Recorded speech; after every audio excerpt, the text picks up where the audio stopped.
소비 심리가 난리가 났다. 깜짝 놀랄 만한 내용이다.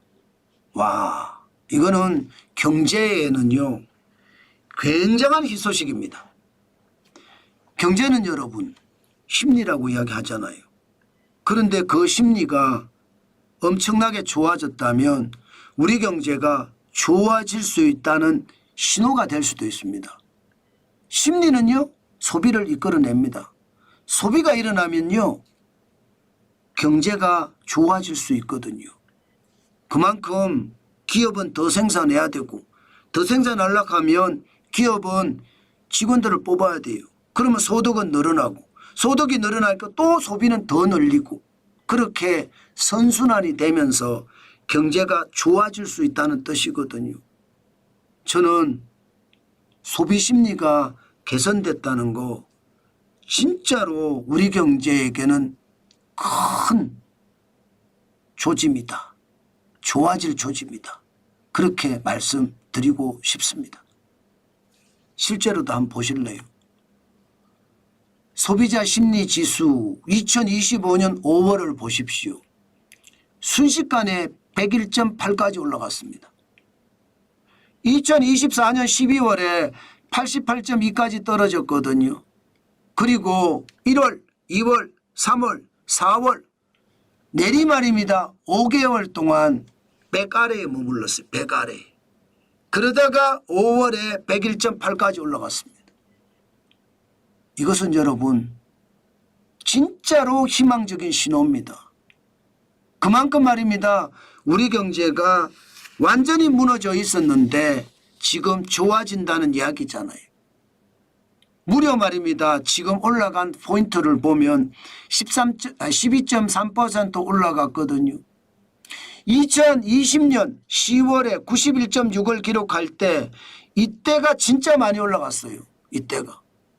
2020년 이후로 지금 2025년 5월 달이 진짜로 많이 올라갔다는 이야기예요. 그러면 경제가 그만큼 좋아진다 이렇게 이야기할 수 있을까요?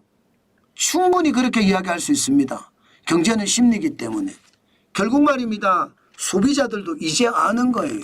대통령이 누가 되든지 간에 대통령이 되면 돈 뿌릴 거다 이렇게 예상을 하는 거죠. 돈을 뿌릴 거다 예상을 하니까 결국 말입니다. 시장에는 그만큼 말입니다. 내수가 좋아지겠거니 그렇게 생각하는 거예요. 수출이 지금 나쁜데도 내수가 좋아지겠거니 그렇게 생각하는 거예요. 실제로 여러분 내수가 좋아지는 지표도 있잖아요. 기대 인플레이션이 2025년 5월 달에 2.6%까지 떨어졌습니다.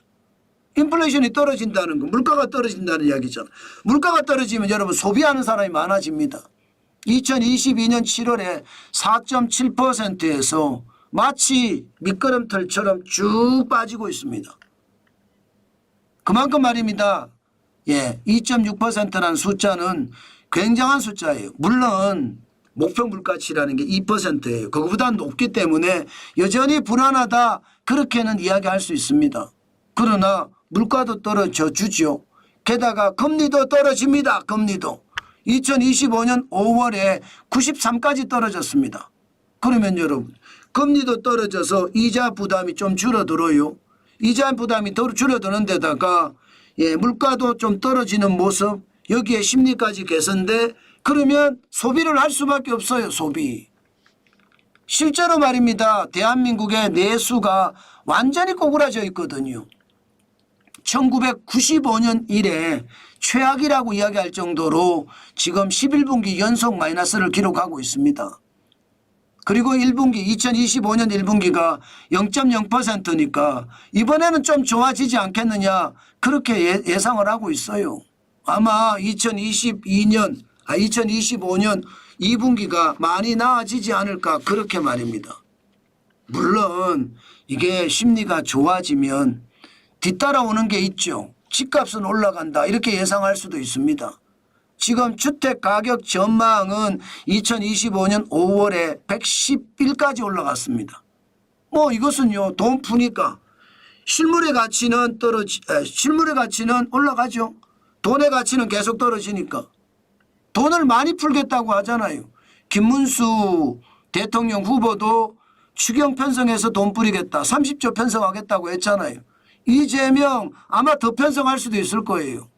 그러니까 좋아진다고 하니까 이건 주택가격은 올라갈 수밖에 없는 게 현실이 되지 않겠냐. 그렇게 저는 생각은 합니다. 나쁜 점도 있지만 전체적으로 흐름이 좋아요. 그렇지만 여러분, 이재명 더불어민주당 대표가 대통령이 된다 하면 분명히 집값은 올라간다. 이렇게 많이들 이야기합니다. 그러나 항상 똑같지는 않습니다. 좌파가 집권하면 집값이 올라갔다. 김대중 대통령, 노무현 대통령, 그리고 지금 문재인 대통령 다 올라갔잖아요. 그러니까 이재명 대선 후보가 대통령이 된다면 집값이 올라간다 이런 말을 하는데 틀릴 수도 있습니다.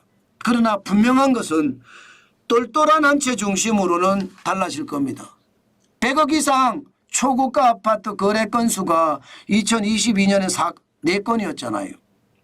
그런데 원래는요. 이대로 간다면 30건이 될 가능성이 큽니다.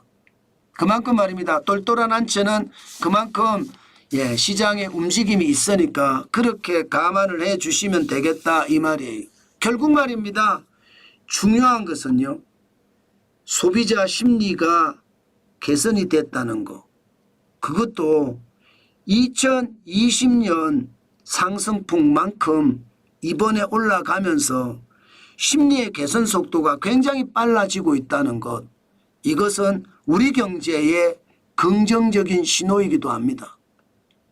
당연히 대통령 후보들이 전부 돈을 풀겠다고 하니까 심리도 그만큼 개선이 되겠죠. 추가 경정 예산을 뿌리겠다. 현금 살포하겠다. 이게 핵심이잖아요.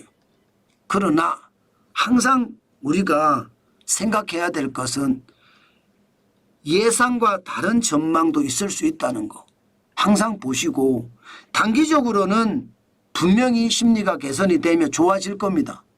그러나 장기적으로 우리 경제가 좋아질 거냐에 대해서는 물음표가 너무 큽니다.